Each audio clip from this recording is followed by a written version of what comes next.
So you may or may not remember in the past on the channel, we've talked about Ocarina of Time and the native PC port project known as the Ship of Harkanian that ultimately turned into my favorite way to experience that timeless classic that is Ocarina of Time. And in today's video, we get to have a similar conversation around this for Majora's Mask, because while there's been an ongoing painstakingly slow process of decompiling and basically creating a native PC port for Majora's Mask, there is now a new tool on the market that people are using to essentially do most of this by an automated solution from my understanding, and it's significantly faster, not quite as thorough the first time through, but you go back through and you fix some of the bugs that the automation didn't catch, and it seems like we now have maybe the best way to play and experience Majora's Mask available to us now, even though I would preface that with saying there are going to be some cool texture packs and enhancements that I want to see make it over, and we will talk through those while playing through the game. But I want to briefly boot up the beginning of this native PC port for Majora's Mask and have a conversation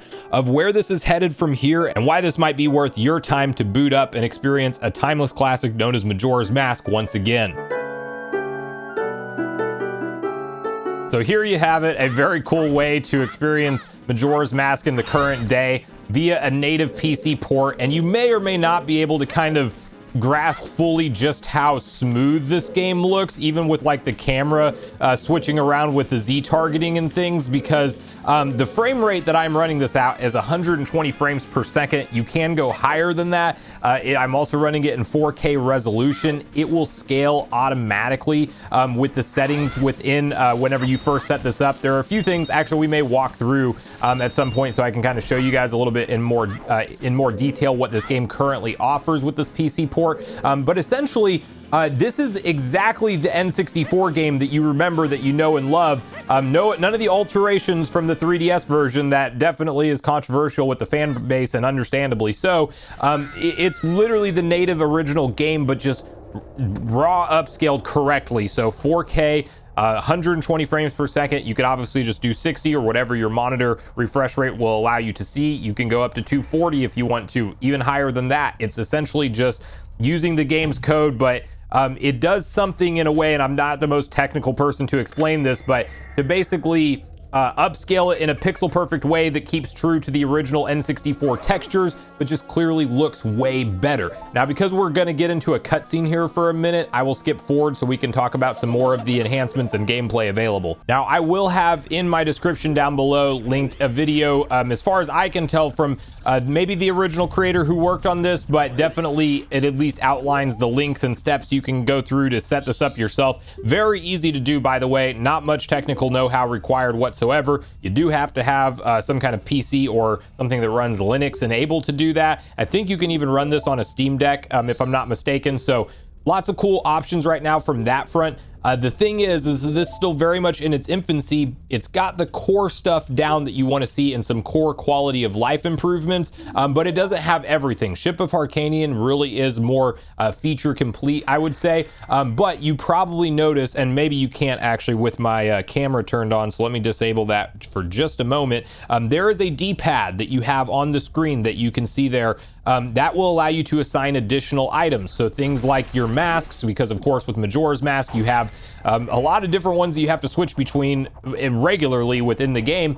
And so stuff like that is a nice quality of life improvement. You also have really just different mappable buttons that make a lot more sense. You can literally set this up on your controller however you would like. And then there's some different things that I know this is just the N64 version entirely, but there's some things that are going to be coming down the line besides like the great refresh rate and resolution, and native widescreen is a huge one.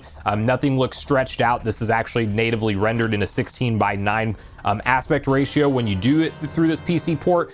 Stuff like that, that's all great, but you might remember from the Ocarina of Time videos that I've done in the past that, you know, the first thing that I've really wanted to get, because it's kind of a best of both worlds scenario, is the 3DS texture pack. Now, currently, if you look into the Citra emulator and you want to get the 3DS version of Majora's Mask running, you can, and it's still a great way to play that game. And there's even some 4K texture packs available by Henrico Magnifico, I believe is the name of that user who did that.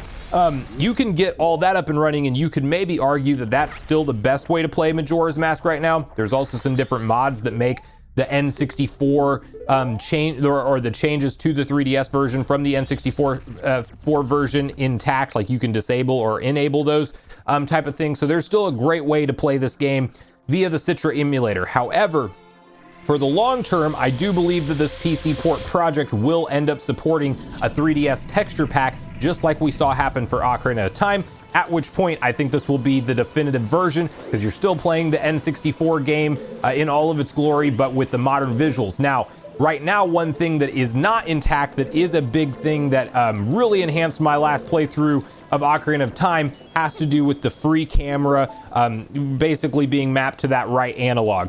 As of right now in the settings, I was not able to see that available. I am hopeful that that comes later, but right now you still have the Z targeting to move around, or obviously you can do your what would be the C button up to look around. So you're locked to that for now. I think they're going to continue to update this thing and continue to expand upon it, and at which point I'm going to have to definitely complete Majora's Mask playthrough once again with all of these modern enhancements intact. We'll go through the beginning of the Happy Mask Shop salesman part here and kind of show you guys a little bit of Clocktown. And then I do want to show you the menu and what options are available briefly after that. But what's really cool, and I guess something to put on your guys' radar for other N64 classics that you want to watch out for this same treatment to come to, it sounds like this automation tool more or less does the work that would have taken so long in no time at all. So I would start to look out for a myriad of different N64 games. All the classics make it to PC natively, essentially, with these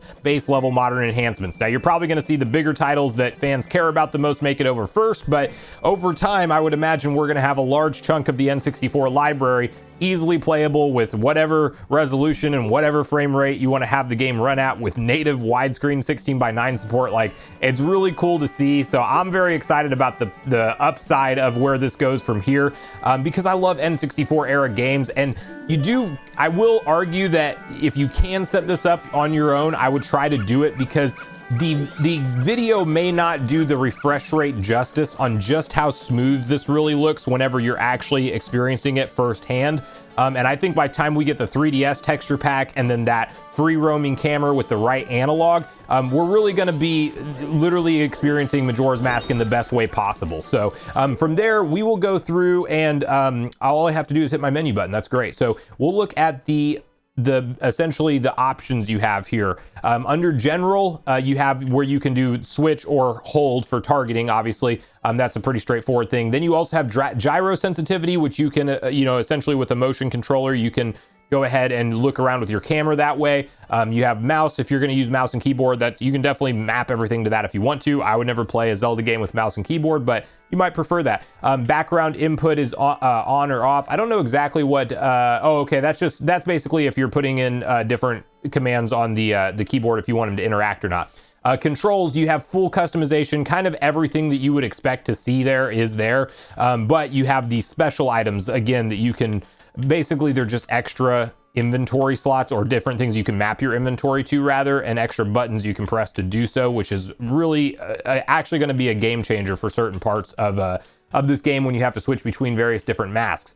Graphics, I have it set to auto. You can just do 2 times the original, or you can set up some specific downsampling things if you are going to a specific resolution. I'm assuming they're going to get more options with stuff as the time goes on. Aspect ratio, you can quickly switch between original or expand to the widescreen mode, full screen and windowed. And then you have frame rate, which you can either match your display, do a manual frame rate at what you want it to run at, or the original. Anti-aliasing, you have up to 4 times right now. And then the HUD placement, you can do 16:9 or expand or original. Sound is pretty minor here, but background music volume, as well as your low health beeps that some people would like to disable, completely understandable on why you'd want to disable that.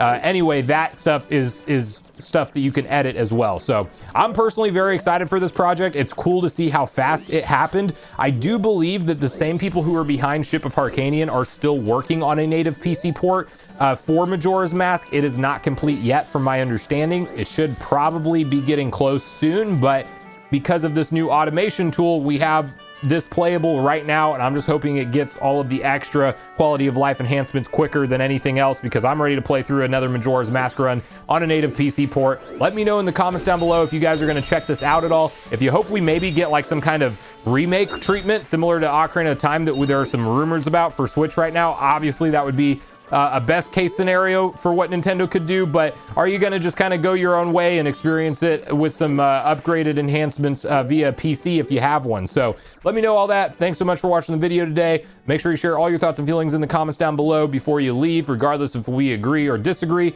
Also, make sure you like, subscribe, turn on your notification bell, and I will see you guys in the next video.